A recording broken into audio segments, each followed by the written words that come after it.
छत्रपती संभाजीनगर औरंगाबाद या ठिकाणी मराठवाडा असेल, विदर्भ असेल, या सर्व भागातले पदाधिकारी व सामाजिक कार्यकर्ते मिळून आपण जी सर्वांनी मिळून युवा संघर्ष यात्रा महाराष्ट्रातले सर्वसामान्य लोक तसंच युवांचे प्रश्न घेऊन जी सुरू केली होती आणि महाराष्ट्रातली सामाजिक परिस्थिती बघता काही काळासाठी आपण जी स्थगित केली होती ती आपण परत एकदा सुरू करणार आहोत। दिवाळी झाल्यानंतर 16 तारखेला संध्याकाळी पुण्यश्लोक अहिल्यादेवी होळकरांचा जन्म ज्या पवित्र ठिकाणी झाला, ज्या गावामध्ये झाला, जामखेड तालुक्यातील सोंडी या गावापासून आपली ही यात्रा सुरू होणार आहे आणि त्याच रूटवरनं जो रूट पूर्वी आपण ठरवला होता त्याच रूटवरनं ही यात्रा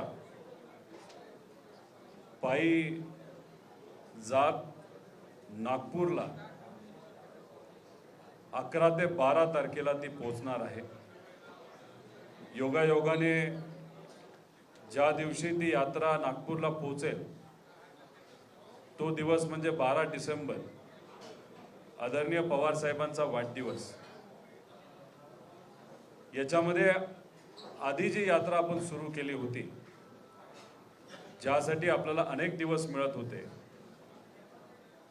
त्यामुळे आपण दर दिवसाला 16 ते 19 किलोमीटर प्रवास हा दिवसाला आपण करत होतो। पण आता ही यात्रा कमी दिवसामध्ये आपल्याला करायची असल्यामुळे आणि अधिवेशनाच्या आत नाहीतर अधिवेशनाच्या पहिल्या आठवड्यामध्ये ही पोचावी यासाठी आता आपण 23 ते 25 किलोमीटर दिवसाला करणार आहोत। जसं पूर्वी ठरलं होतं त्याच पद्धतीने ही यात्रा होईल। आमच्याबरोबर 150 ते 180 पदयात्री असणार आहेत आणि ज्या ज्या गावातून ज्या ज्या तालुक्यातून ही यात्रा जाईल तिथे असणारे नागरिक युवा या यात्रेला दिवसासाठी अर्धा दिवसासाठी जुडतील आणि मग हे 30-35 मुद्दे जे महाराष्ट्रातल्या जनतेसाठी महत्त्वपूर्ण आहेत हे मुद्दे घेऊन आम्ही चालत जाणार आहोत। जाताना काही संघटना, काही लोक, काही शेतकरी, कष्टकरी, युवा, विद्यार्थी, विविध समाजाचे मान्यवर, विविध क्षेत्रामध्ये काम करणारे मान्यवर हे जेव्हा आम्हाला भेटतील तर हळूहळू हे मुद्दे वाढत जातील। पण याच्यामध्ये शासकीय पदभरती आणि रोजगार हा एक महत्त्वपूर्ण मुद्दा आपण घेतलेला आहे, ज्याच्यामध्ये 6 ते 7 इतर मुद्दे आहेत। औद्योगिक विकास व गुंतवणूक हा एक मुद्दा आपण या यात्रेमध्ये घेतला, ज्याच्यात इन्व्हेस्टमेंट आणि नोकरी हे विषय असे 6 ते 7 मुद्दे याच्यामध्ये आहेत। कृषी याच्यामध्ये आत्महत्या, अतिरिक्त शेतकऱ्याला जे काही खत घ्यावं लागतं, खताच्या किमती, असे मुद्दे याच्यामध्ये घेतलेले आहेत। चौथा मुद्दा शिक्षण व कौशल्य विकास असा याच्यामध्ये घेतलेला आहे, ज्याच्यामध्ये बार्टी, सारथी, अमृत असे काही मुद्दे, महाज्योती असे मुद्दे त्याच्यामध्ये घेतलेले आहेत। त्यानंतर कायदा व सुव्यवस्था व आरोग्य हा एक मुद्दा आपला या यात्रेमध्ये, ज्याच्यामध्ये 5-6 मुद्दे महिलांच्या सुरक्षेच्या बाबतीत आपण घेतलेत। त्याच्याचबरोबर सामाजिक व क्रीडा याच्यामध्ये आपण मराठा आरक्षण हाही मुद्दा घेतलाय आणि याच्याच बरोबर धनगर, लिंगायत आणि मुस्लिम समाजासाठी आरक्षण हे मुद्दे याच्यामध्ये घेतले। जातीनिहाय जनगणना, युवा आयोगाची स्थापना, अशा पद्धतीने 6 प्रमुख मुद्दे आणि 35 उपमुद्दे याच्यामध्ये घेतलेत। पण हे इथंच थांबतील असं नाही, हे मुद्दे येत्या काळामध्ये वाढत जातील। 24 ऑक्टोबरला आपण जी यात्रा सुरू केली होती दसऱ्याच्या दिवशी, तेव्हा ही यात्रा हळूहळू जशी पुढे सरकेल तसे दिवाळी आपण काही गावांमध्ये साजरी करणार होतो, म्हणजे लोकांमध्ये साजरी करणार होतो. पण यात्रा काही कारणांमुळे आणि महत्त्वाच्या कारणांमुळे आपल्याला स्थगित करावी लागली, नियोजनामध्ये बदल करावा लागला. पण दिलेला शब्द हा पाळावा लागतो, म्हणून परत एकदा ही यात्रा चालू करतच आहोत. पण दिवाळीच्या काळामध्ये आपण जे ठरवलं होतं की लोकात जाऊनच दिवाळी करायची, अशी दिवाळी आम्ही सर्वजण मिळून तिथे करणार आहोत. 12 नोव्हेंबरला लक्ष्मीपूजन आहे. त्या दिवशी सकाळी 9 वाजता सोंडी या गावामध्ये पुण्यश्लोक अहिल्यादेवी होळकरांच्या कार्याला अभिवादन करून तिथं आपण दीपोत्सव साजरा करणार आहे. तसंच दुपारच्या वेळेस अंबड जालना जिल्ह्यामध्ये मत्स्योदरी देवीचं दर्शन घेऊन आपण सिंदखेड राजाला पोहोचणार आहोत व तिथं राजमाता जिजाऊ यांच्या कार्याला विचाराला अभिवादन करून तिथे असणाऱ्या नागरिकांच्या समवेत आपण दीपोत्सव साजरा करणार आहोत. त्यानंतर 13 नोव्हेंबरला आपण दुपारी 2 वाजता 2 ते 4च्या सुमारास यवतमाळला जाऊन ग्रामहित संस्था ज्या शेतकऱ्यांनी आत्महत्या केली आहे त्या शेतकऱ्यांच्या कुटुंबाच्या हितासाठी काम करणारी ही संस्था आहे. त्यांच्याबरोबर मी, माझं कुटुंब आणि पदयात्री आम्ही सर्वजण मिळून तिथं 13 नोव्हेंबरचा दिवस त्या ठिकाणी साजरा करणार आहोत. त्याच्याचबरोबर 14 नोव्हेंबर म्हणजे त्या दिवशी आपलं काय पाडव्याचा दिवस. त्या दिवशी आपण सकाळी 9 वाजता बीड इथे असणारं आपलं राष्ट्रवादी जे भवन आहे, जे जाळण्यात आलं होतं, ते कसं जाळलं, कुणी जाळलं, या बाबतीत आपण खूप डिटेलमध्ये बोलू शकतो. पण शेवटी पार्टी म्हणून आपण काम करत असताना जसं कुटुंब आपल्यासाठी महत्त्वाचं आहे, तसंच पार्टीसाठी पार्टी कार्यालय, तिथे असणारे पदाधिकारी, कार्यकर्ते, नागरिक हे महत्त्वाचे आहेत. त्यामुळे पाडव्याचा दिवस कुटुंबाबरोबर मी असेल, तसंच त्या भागाचे जिल्हा अध्यक्ष व आमदार संदीप भैया, आम्ही सर्वजण मिळून तो दिवस तिथं साजरा करणार आहोत, पाडव्याचा दिवस. आणि मग तो तिथं साजरा केल्यानंतर 15 नोव्हेंबरला आपण सकाळी 8:30 वाजता मलगंगा देवीचं दर्शन पारनेरमध्ये घेऊन दुपारच्या सत्रामध्ये त्या तालुक्यामध्ये असणारे आणि आसपासच्या तालुक्याचे जे सर्व विधवा भगिनी आहेत त्यांच्या उपस्थितीमध्ये आपण भाऊबीज तिथं साजरी करणार आहोत. आणि मग 16 नोव्हेंबरला संध्याकाळी आदरणीय जयंतराव पाटील साहेब असतील, काँग्रेसचे आणि तसंच शिवसेनेचे काही नेते यांच्या उपस्थितीमध्ये संध्याकाळी आपण एक छोटी अशी सभा ही चोंडीमध्ये जामखेड तालुक्यामध्ये घेणार आहोत. आणि मग 17 तारखेपासून आपली यात्रा ही तशीच सुरू राहणार आहे. त्यामुळे दिवाळी लोकांमध्येच आपण ठरवल्याप्रमाणे साजरं करत, तसंच ही यात्रा युवांचे आणि महाराष्ट्रातल्या तमाम जनतेचे प्रश्न घेऊन आपण ही सुरू ठेवत 11 ते 12 डिसेंबरला ही नागपूरला हे सगळे मुद्दे घेऊन सरकारला टप्प्याटप्प्याने हे सगळे मुद्दे आणि या मुद्द्यामध्ये असणारं जे काही महत्त्व आहेत ते महत्त्व समजून घेऊन हे सगळे मुद्दे टप्प्याटप्प्याने कसे सरकार सोडवेल यासाठी आम्ही सर्वजण मिळून प्रयत्न करणार आहोत.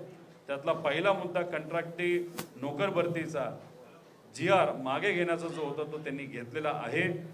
त्यानंतर इतर मुद्दे जे आहेत ते सुद्धा ते सिरियसली लक्षात घेऊन ते मागे तरी घेतील, नाहीतर त्याच्यामध्ये बदल तरी करतील, नाहीतर न्याय तरी देतील, असा विश्वास आम्ही सर्वजण मनामध्ये ठेवून ही यात्रा काढत आहोत. या यात्रेच्या संबंधित आपल्या सर्वांच्या मनामध्ये जर कुठले प्रश्न असतील तर आपण ते मला विचारावेत. यात्रेच्या बद्दल चर्चा झाल्यानंतर जर इतर कुठले विषय असतील त्या बाबतीत आपण बोलूया. पण पहिले प्रश्न हे यात्रेच्या बाबतीत असावे अशी विनंती आपल्या सर्वांना आम्ही सर्वजण मिळून करत आहोत.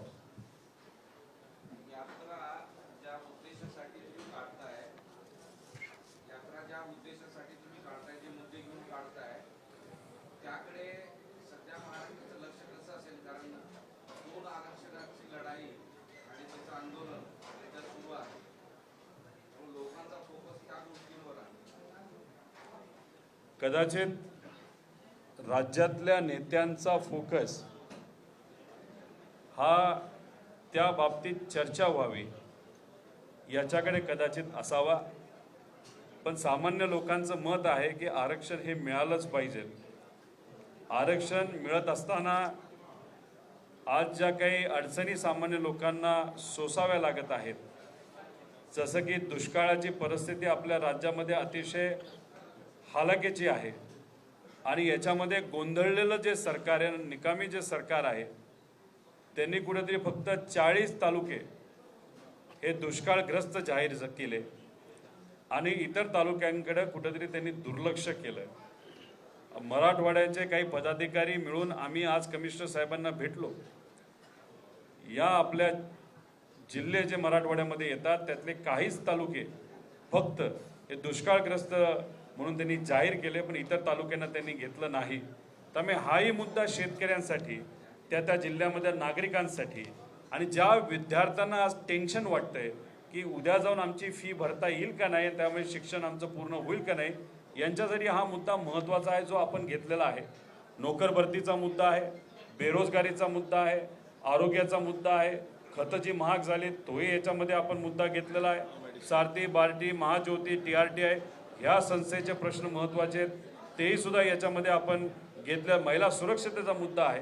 त्यामुळे हे सर्व जे मुद्दे आहेत ते महत्त्वाचे आहेच आणि या सगळ्या मुद्द्यांवर आज महाराष्ट्रातली जनता दररोज संघर्ष करत आहे आणि ही संघर्ष यात्रा त्याच संघर्षाचे एक प्रतीक आहे.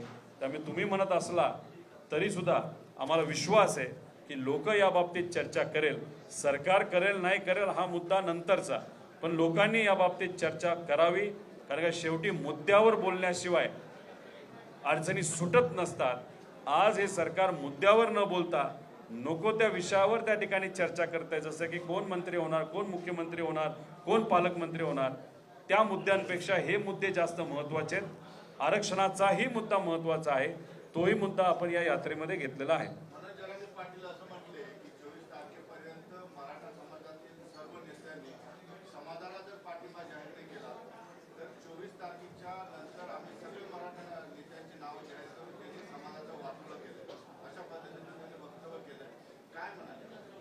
नाही, माझं असं मत आहे की आपण पहिलं यात्रेच्या बद्दल बोलू आणि नंतर इतर महत्त्वपूर्ण जे विषय आहेत तेव्हा 100% आपण चर्चा करू. यात्रेच्या बद्दल कोणाला काही प्रश्न? ठीक आहे. आता इतर आपले जे प्रश्न आहेत ज्याच्यामध्ये आपण हा मुद्दा जो या ठिकाणी बोलून दाखवला, जरांगे पाटलांनी आजच प्रेस घेऊन या बाबतीत कदाचित वक्तव्य केलं असं आम्हाला समजतं. त्यांनी त्यांची भूमिका मांडलेली आहे. 24 डिसेंबर पर्यंत आपण सर्वजण वाट बघणारच आहोत. आपल्या सर्वांची भूमिका हीच आहे की आरक्षण हे मिळालंच पाहिजे आणि योगायोगाने सरकार केंद्र आणि राज्य सरकारमध्ये एकाच विचाराचं आहे आणि राज्यात सुद्धा सरकारने जेव्हा एक बैठक सर्व पक्षांची बोलवली होती तिथं सर्व नेते आले होते की आपल्याला जर आत्ता लवकरात लवकर आरक्षण देता आलं तर दिलंच पाहिजे आणि त्यासाठी जो काय पाठिंबा असेल सर्व पक्षांनी दिलेलाच आहे. 2 महिने आपल्या हातामध्ये आहेत.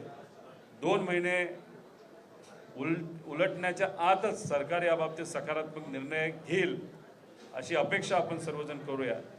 त्यानंतर जरांगे पाटील साहेब जी भूमिका घेतील, लोक जी भूमिका घेतील हे 24 तारखेनंतरच आपल्याला कळेल. त्यामुळे त्यानंतरच याच्यावर बोलता येईल.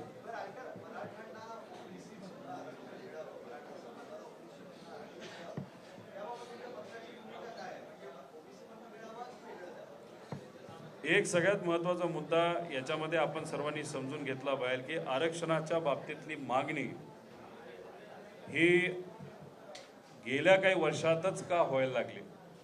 त्याचं मुख्य कारण असं आहे की शेतकऱ्यांच्या बाबतीत जर बघितलं तर त्यांचा उत्पादन खर्च हा खूप मोठ्या प्रमाणात वाढलेला आहे आणि जे काही रेट त्यांना त्यांच्या उत्पादनाला मिळाला तो तिथं मिळत नसल्यामुळे त्यांना जे प्रॉफिट होतं, नफा होतो, तो घटत चाललेला आहे. खताच्या किमती आणि सगळ्या किमती वाढत असल्यामुळे युवांची नोकरी आज मिळत नसल्यामुळे डिग्री असताना सुद्धा आणि ह्याच्यामुळे कुठं ते आर्थिक ताण हा कुटुंबाला आज होत असल्यामुळे आरक्षणाची मागणी खूप मोठ्या प्रमाणात आज तिथं होत आहे. आमच्या सगळ्यांचं एकच मत आहे की आरक्षण देत असताना असंच आरक्षण मिळालं पाहिजे जे कोर्टामध्ये टिकू शकेल. याच्या आधी आरक्षण देण्याचा प्रयत्न झाला पण कोर्टामध्ये काही लोक गेली, त्यानंतर त्यांनी आरक्षण कोर्टातून त्याला स्थगिती आणली आणि मग जी मुलं स्पर्धा परीक्षा देत होते त्या मुलांना मुलींना खूप मोठ्या प्रमाणात अडचणी या सोसाव्या लागल्या. त्यामुळे आरक्षण देत असताना त्या कायद्याच्या चौकटीत बसाव्यात. त्याच्याचबरोबर आमच्या सगळ्यांचं एकच मत आहे की ज्या पद्धतीने 2018ला 10% EWS कोट्याचं आरक्षण हे 50%च्या पुढे जाऊन घटना दुरुस्ती करून देण्यात आलं, तशाच पद्धतीचा प्रयत्न राज्य आणि केंद्र सरकारने जर केला तर मला असं वाटतं की आपल्या सगळ्यांची जी मागणी आहे मराठा समाजाला कमीत कमी 13% आरक्षण मिळावं.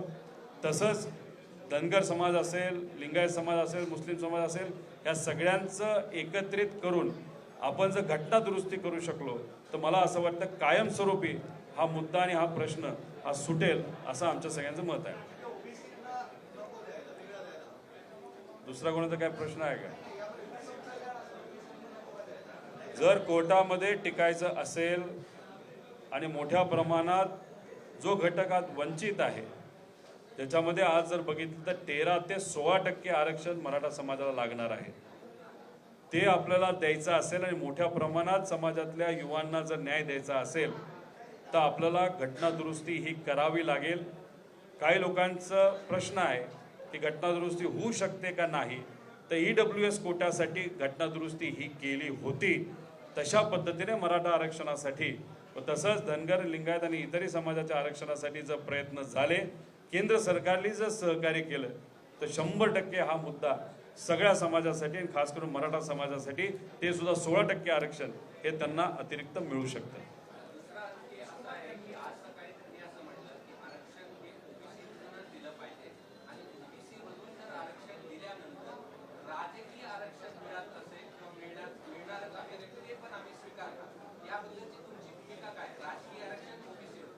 हे बघा, याच्याबद्दल त्यांनी एक्झॅक्टली काय म्हणलं हे कुठंतरी आपल्याला ऐकून घ्यावं लागेल, समजून घ्यावं लागेल. त्यांची आजची प्रेस कॉन्फरन्स ही मी ऐकलेली नाही. ते काय बोलतात, कुठल्या शब्दावर स्ट्रेस करतात हे समजून घेतल्यानंतरच याच्यावर खूप जास्त स्पष्टपणे आम्हा सगळ्यांना बोलता येईल.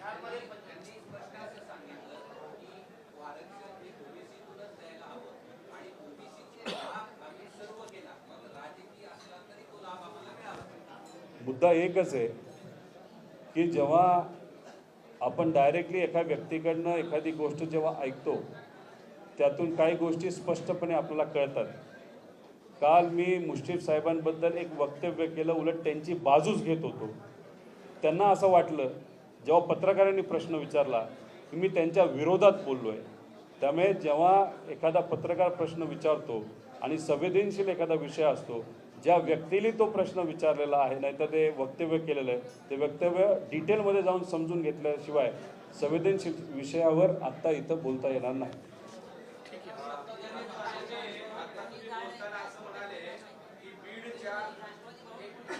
हा, बीडचं राष्ट्रवादी भवन काय बरं, ह्याच्यावर तुम्ही बीड जिल्ह्यामध्ये एकदा जावा. मी स्वतः तिथं गेलो होतो.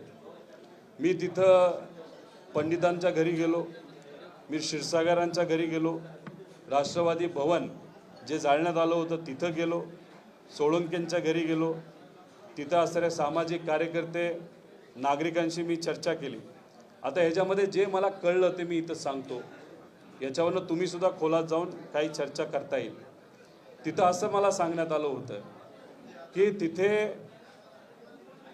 जे कोणी आंदोलन करण्यासाठी आले होते ते प्रोफेशनल लोक होते. आता ते प्रोफेशनल कशी होती तुम्हाला सांगतो की त्यांच्याकडे फॉस्फरसचे बॉम्ब होते.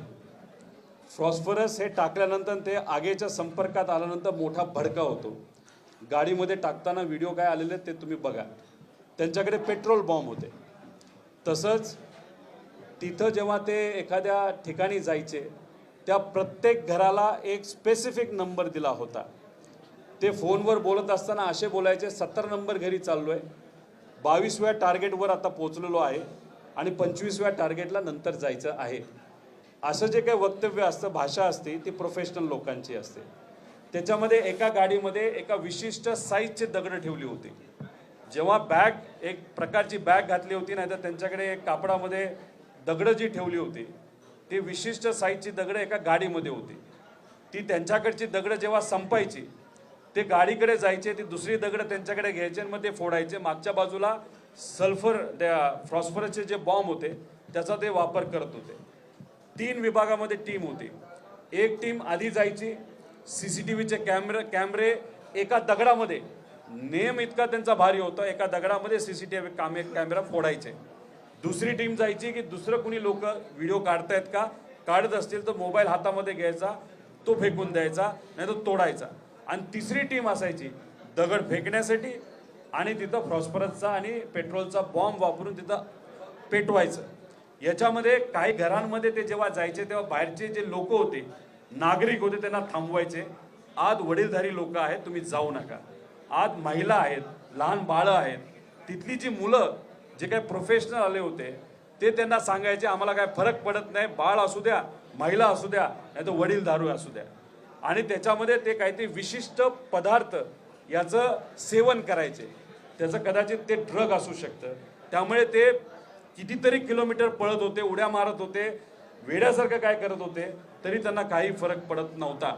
त्याच्याच बरोबर तिथं 12 ते 13 ॲम्ब्युलन्स बाहेरून कुठून तरी आल्या होत्या. जेव्हा नागरिकांकडनं तिथं त्या मुलांवर हल्ले व्हायला लागले, कारण काय हे मुलं घरात जाऊन जाळपोळ करायला लागली, नागरिक शांत बसतात नाही, तर नागरिकांकडनं हल्ला त्या प्रोफेशनल लोकांवर जेव्हा झाला तेव्हा काही लोकांना दगड लागले, काही लोकांना काट्या लागल्या. मग तिथं दुसरी टीम त्यांची असायची की त्यांना त्या ॲम्ब्युलन्समध्ये घेऊन जायची आणि ॲम्ब्युलन्स बीड जिल्ह्यामध्ये हॉस्पिटल असताना सुद्धा तिथं न थांबता डायरेक्ट छत्रपती संभाजीनगरच्या बाजूला ती निघून जायची. पण ती ह्या शहरामध्ये सुद्धा ॲम्ब्युलन्स आलेली नाही. मग अशा पद्धतीने या सगळ्या गोष्टी ऐकल्यानंतर असं कुठंतरी आता वाटायला लागलेलं आहे मुद्दामूनच तिथं अशा प्रकारे काही गोष्टी केल्या गेल्या होत्या का, टार्गेट करत असताना मुद्दामूनच तिथं काही प्रतिष्ठित आणि खास करून OBC समाजाच्या घरावरच टार्गेट केलं जात होतं का, याच्यामध्ये मराठा आणि OBC समाजामध्ये कुठेतरी वाद निर्माण व्हावा अशा पद्धतीने याचं प्लॅनिंग होतं का. क्षीरसागरांच्या घरासमोर म्हणजे त्यांच्या गेटच्या समोरच्या गेट हे कशाचं आहे तर तिथं पोलीस प्रशासनाचं मुख्य कार्यालय आहे. 100 ते 200 पोलीस तिथं राहतात आणि नेहमी असतात. जेव्हा क्षीरसागरांच्या घरावर जाळपोळ होत होती पोलीस अधिकारी तिथं होते, पण कोणालाही त्यांनी सांगितलं नाही की बाजूला हो, हे करू नका, आत महिला आहे, आत बाळ आहे, लहान मुलं आहेत, असं कुठेही पोलीस प्रशासनाकडनं सांगितलं येत नव्हतं. उलट काही पोलीस असे म्हणत होते आता पुढे निघा, पुढे चला. मग अशा पद्धतीने पोलीस ताकद असताना सुद्धा त्यांचं काम होतं की शांतता असावी, तरी सुद्धा ते जर काहीच करत नव्हते तर मग त्यांना वरून कुणी सांगितलं होतं का, असाही प्रश्न तिथे असणारे बीडचे नागरिक करत आहेत. आणि त्याच्याच बरोबर आपण जर बघितलं की 5 ते 6 तास पोलिसांकडनं कुठेही कारवाई तिथं झाली नव्हती. मुस्लिम समाजाच्या गल्लीमध्ये सुद्धा ती पोरं गेली, पण मग तिथं त्यांना जमलं नाही, मग हिंदू मुस्लिम करण्याचा प्रयत्न झाला होता का. आणि याच्याच बरोबर जेव्हा शेवट हे सगळे गेले ते ॲम्ब्युलन्स गेल्या कुठं हाही प्रश्न आहे. दुसरं, पोलीस प्रशासनाचं वेगळंच काम तिथं सुरू केलंय. जी मुलं साईडला उभी होती, जी मुलं दगड टाकत नव्हती, जी मुलं पेटवत नव्हती, जी मुलं कुठेही वाद निर्माण करत नव्हती, पण साईडला उभे होते, तर त्या मुलांवर आता कारवाया सुरू केलेल्या आहेत. आणि बहुतांश हे मराठा समाजाची पोरं आहेत. त्यामुळे जी मुलं प्रोफेशनली आग लावत होते त्यांना तर तुम्ही पकडलंच नाही, ते कुठं गेले, कोणामुळे आले होते हाही प्रश्न आहे. आणि जी मुलं बाजूला उभी होती त्यांच्यावर तुम्ही कारवाई करत असाल तर मग ह्याच्या मागे काय कारण आहे. आणि जर तुम्ही बघितलं की जेव्हा जरांगे पाटलांचं उपोषण चालू होतं ते शांततेत होतं, बीडची घटना घडली, तिथं OBC समाजाच्या काही नेत्यांवर, घरांवर, हॉटेलवर तिथं कारवाई झाल्या आणि जसं उपोषण मागे घेतलं त्याच दिवशी नाही तर दुसऱ्या दिवशीपासून तिथं ओबीसीच्या बाबतीत काही मोठी मोठी वक्तव्य काही मोठ्या मोठ्या नेत्यांनी तिथं केली. तर मग याच्या मागे काय विचार आहे हे कुठेतरी लोकांना कळलं पाहिजे. पण लोकांना हे समजलंय की या महाराष्ट्रामध्ये हिंदू मुस्लिम असं जर होत नसेल तर कदाचित जाती जातीमध्ये वाद निर्माण करण्याचा प्रयत्न जर केला तर कदाचित लोकसभेमध्ये काही ठराविक महाशक्तींना त्याचा फायदा होईल. म्हणून या गोष्टी केल्या जात आहेत का असाही प्रश्न काही सामान्य लोकांना आता पडायला लागलेला आहे.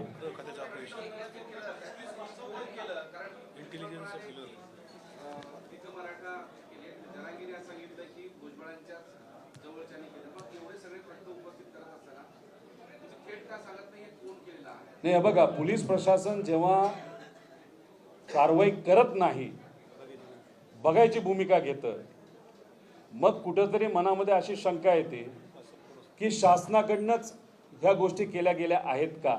जर पोलिसांकडनं कारवाई झाली असती ती सुद्धा 6 तास कुठलीच कारवाई नाही झाली. मग पोलीसच कमकुवत होते का पोलिसांना करायचंच नव्हतं का त्यांना कोणीतरी सांगितलं असाही प्रश्न आहे.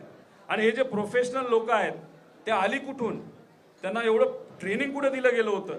त्यांचे केसाची स्टाईल बघा कसे कापले होते, त्यानंतर त्यांची पॅन्टची स्टाईल बघा, काय ठराविक संघटनेचे ते असू शकतात, असे अनेक प्रश्न त्याच्यामध्ये आहे. दुसरं की आम्हाला असं कळतंय की आज होम मिनिस्टर साहेब छत्रपती संभाजीनगरला एका कार्यक्रमाला येणार होते, आलेले नाहीत, रद्द झालं.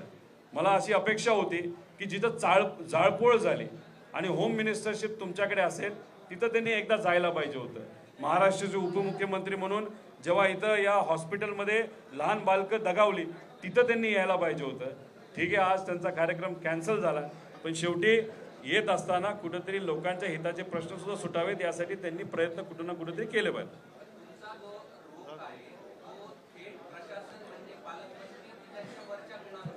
माझा थेट रोष एवढाच आहे की तिथं असणारे जे पोलीस प्रशासन आहे त्यांनी कुठलीही कारवाई तिथं का नाही केली. जेली दगडफेक केली, जाळपोळ केली, त्यांना तुम्ही लगेच का धरलं नाही, त्यांना लगेच जेलमध्ये का नाही टाकलं. तिथं जर एवढ्या मोठ्या संख्येने पोलीस असताना सुद्धा पोलीस कारवाई करत नसतील तर मग शंका ही होम मिनिस्टर यांच्याकडे पण जाते, मग तिथं अजून कुणी मंत्री असतील त्यांच्याकडे सुद्धा जाते. आणि त्याच्याच बरोबर आपण जर बघितलं तर ह्याच्यामध्ये दुसऱ्या दिवशी कारवाई सुरू केल्या आणि त्या फक्त एकाच समाजावर सुरू केल्या. पण ही जी प्रक्रिया आहे ना ते जाळपोळ आहे ते एका विशिष्ट प्रोफेशनल लोकांनी केली असताना मग तिथं कुठेतरी वाद निर्माण करण्याचा प्रयत्न हा केला जातो. त्याच्याच बरोबर काही नेते तिथं येऊन वेगळी वक्तव्य करतात, वेगळ्या समाजामध्ये वाद निर्माण करण्याचा प्रयत्न करतात. त्यामुळे आज मुद्द्याचं बोलण्याची जरूरत आहे. उगाच समाजामध्ये वाद निर्माण करून महाराष्ट्र पेटवण्याचे दिवस आज नाहीत.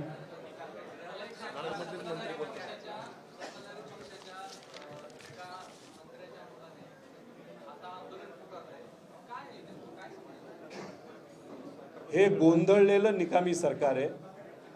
काय या राज्यात चाललंय ह्यांना काही कळत नाही. आता तुमच्याशी बोलत असताना अशी बातमी आम्हाला कळते की 1700 कोटी रुपये हे जे काही ॲडव्हान्समध्ये सप्टेंबर महिन्यामध्ये विम्याचे मिळायला पाहिजे होते ते आज दिले. किती लोकांना दिले तर कदाचित 35-40 लाख लोकांना दिले. याच्यामध्ये आपण जर बघितलं तर प्रत्येक व्यक्तीला 3500 ते 4000 रुपये आलेले आहेत. मग पूर्ण रक्कम आल्यानंतर कदाचित ती रक्कम 12,000च्या आसपास जाईल. आज शेतकऱ्याची काय परिस्थिती आहे आणि अशा परिस्थितीमध्ये तुम्ही एवढी तुटपुंजी मदत तिथं देता आणि 40च तालुके अख्ख्या राज्यातले तुम्ही जाहीर करता दुष्काळ ग्रस्त. आणि त्याच्यामध्ये मंत्र्याचाच मुलगा मंत्र्याच्याच मतदारसंघामध्ये शनिवारी तिथं ते आंदोलन करत आहेत. याच्यावरून समजून या किती गोंधळ आहे. आता ह्याच्यामध्ये सगळ्याच तालुक्यामध्ये खरं तर दुष्काळ जाहीर व्हायला पाहिजे होता, ठराविक जिथं अतिवृष्टी झाली ते सोडून, पण तसं काही झालेलं नाही. त्यामुळे सरकारला काय चाललंय, अधिकारी काय करतायत, अधिकारी झोपलेत का काम करतायत हे सुद्धा सरकारला कुठेही काय पडलेलं नाही. कुणी याच्यामध्ये लक्ष देत नाही. त्यामुळे लवकरात लवकर ते सुद्धा दिवाळीच्या आधी हे इतर तालुक्यामध्ये दुष्काळ हा जाहीर झालाच पाहिजे शेतकऱ्यासाठी आणि विद्यार्थ्यांना. विद्यार्थ्यांना जर फी माफ नाही झाल्या तर फक्त मराठवाड्यात 2 लाखपेक्षा जास्त विद्यार्थी शिक्षणापासून वंचित राहतील, ही गोष्ट कुठेतरी मनामध्ये ठेवली पाहिजे. हे सरकार फक्त लोकांची चेष्टा करते आणि फक्त राजकीय गोल गोष्टी करते, घोषणा करते, बाकी दुसरं काहीच करत नाही.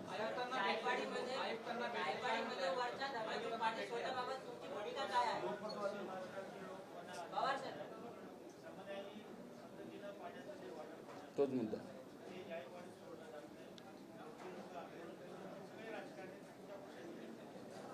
आता याच्यामध्ये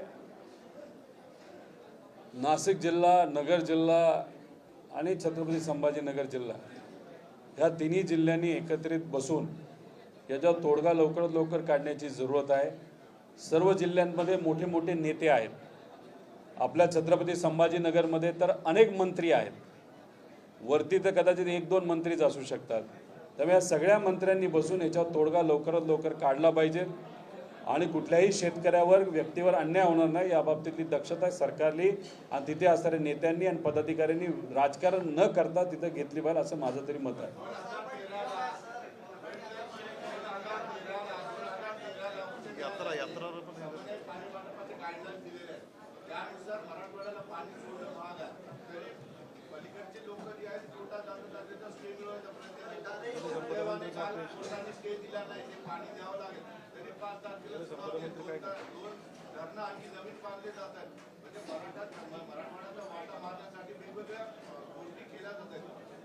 आज खरं तर जलसंपदा मंत्री येणार होते. ते जर आले असते तर तुमच्या बरोबर, इथल्या नागरिकांबरोबर मी स्वतः त्यांना भेटून विनंती केली असते की या तिन्ही जिल्ह्यांना एकत्रित बसवा आणि सगळ्यांना तुम्ही मार्गदर्शन करा. आणि जे कुठले नेते तुम्ही म्हणत आहात आमच्या पक्षातले, ते आता आमच्याकडे न राहता आता दुसरीकडे गेलेले आहेत, सत्तेत गेलेले आहेत. त्यामुळे त्यांनी सगळ्यांनी मिळून मार्ग काढण्याची जरूरत आहे. देश विदेशातील प्रत्येक घडामोडींचे लाईव्ह अपडेट मिळवण्यासाठी आता साम टीव्हीच्या सर्व सोशल मीडिया प्लॅटफॉर्मला लाईक, फॉलो आणि सबस्क्राईब करा. तसंच सर्व नोटिफिकेशनसाठी